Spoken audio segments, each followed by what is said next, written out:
6 were executed the same day.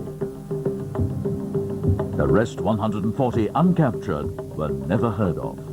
They were either massacred by the Aborigines or fell victims to starvation or disease. The government was very worried about the escape cases.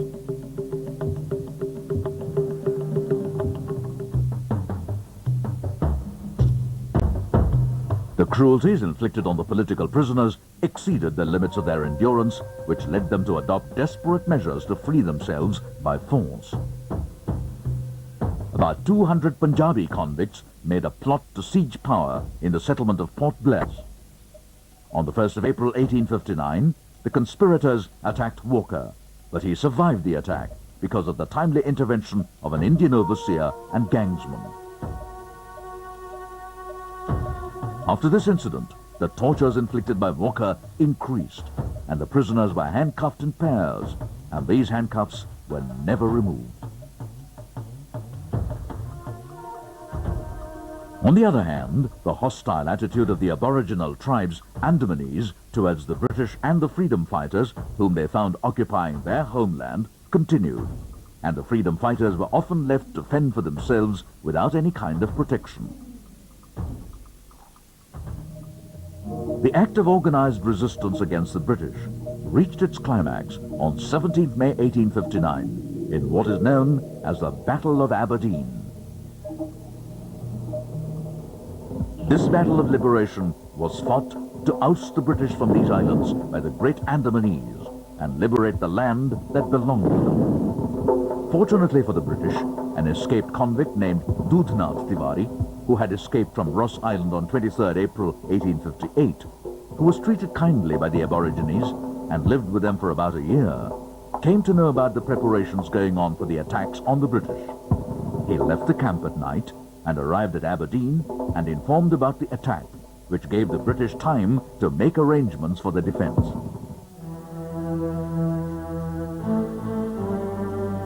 Meanwhile, in Viper Island, which was occupied on the 8th October 1858 by Dr. Walker, the construction of a jail building, which was initiated by Colonel B. Ford in 1864, was completed in the year 1867.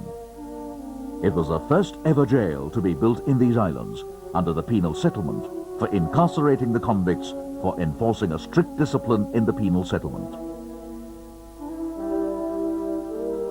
Convicts found guilty of the settlement rules were put in fetters and chains together and were made to work with their fetters on. It was therefore called Viper Chain Gang Jail.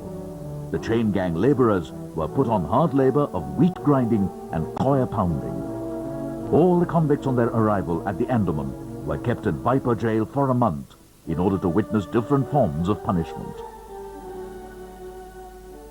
The flow of the freedom fighters to Andaman continued uninterrupted.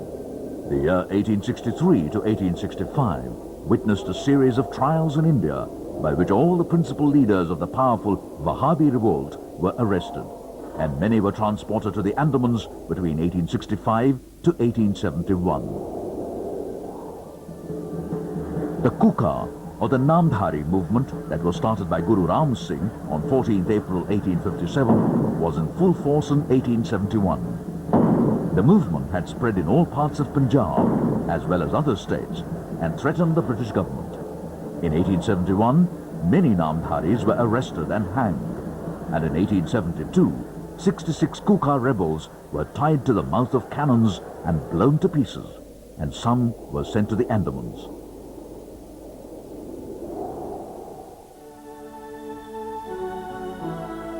On 8th February 1872 occurred an incident in the Andaman that shocked the British Empire.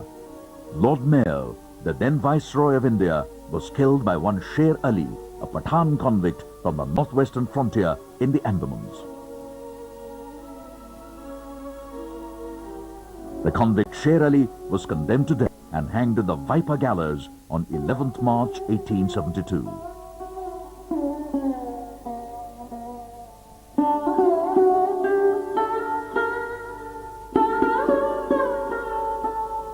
The Maharaja of Jagannath Puri, Gajpati Bir Kishore Singh Dev, was brought here on transportation condemning him for a term of life imprisonment in 1879, concerning his involvement in helping the rebels in the First War of Independence, 1857. He was assigned wheat grinding, extracting oil from crushing copra. Consequently, he succumbed to death within a month in 1879. Vasudev Balwant Phadke organized an armed revolt in 1879 against the British in Maharashtra. After his arrest, he was sent to Aden, and his 14 companions were sent to penal transportation to Andamans. Tikendrajit Singh, the Maharaja of Manipur, led an anti-British uprising in Manipur in 1891. During this revolt, many British officers were openly executed by the Manipuris.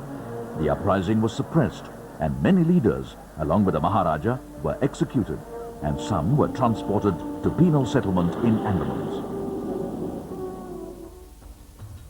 By the close of the 19th century, the Andamans was flooded with the freedom fighters and mutineers. The settlement grew in size.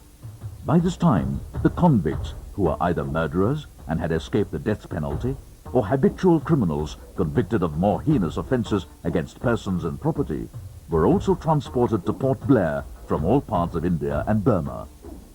They were all hardened criminals between the ages of 18 and 45. By 1868, the number of convicts increased from 3,294 to 6,965. The authorities found it difficult to enforce discipline in the settlement.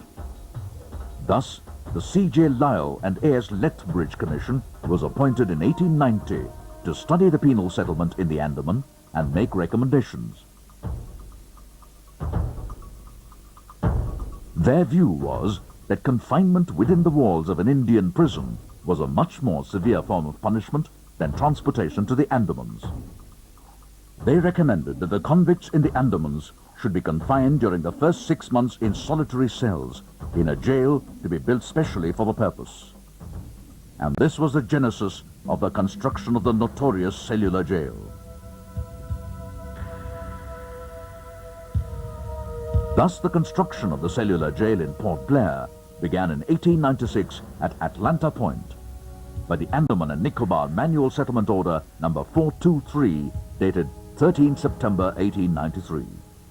The Government of India has ordered the building of a cellular jail at Aberdeen to accommodate 600 prisoners at an estimated cost of 5,17,352 rupees, cash expenditure 95,881 rupees.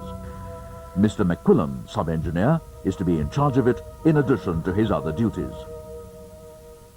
Based on Quaker Jail in Pennsylvania, it was a new human concept in prison designs, 1 man to 1 cell. Convicts were building their own prison, carrying heavy loads, stones, and hacking the undergrowth. Prisoners were forced to put in hard labor. To accelerate construction work, about 600 convicts from different stations like Viper, Navy Bay, Phoenix Bay, Brichganj, and Dundas Point, etc. were engaged. About 20,000 cubic feet of local broken stone was used, while building materials were also brought in from Burma. The lime used in the mortar was obtained by burning raw coral from the innumerable coral reefs around the island. Some 30 lakh bricks made at Dundas Point and Navy Bay brick kilns were used to construct the jail. The system of separate confinement was started in 1897, when the construction of the jail was still in progress. The construction took 10 long years, and finally, the jail was completed in the year 1906.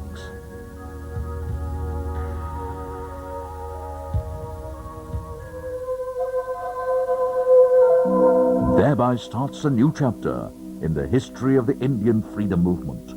The agonizing story, the awesome massive ramparts that's known as the Cellular Jail.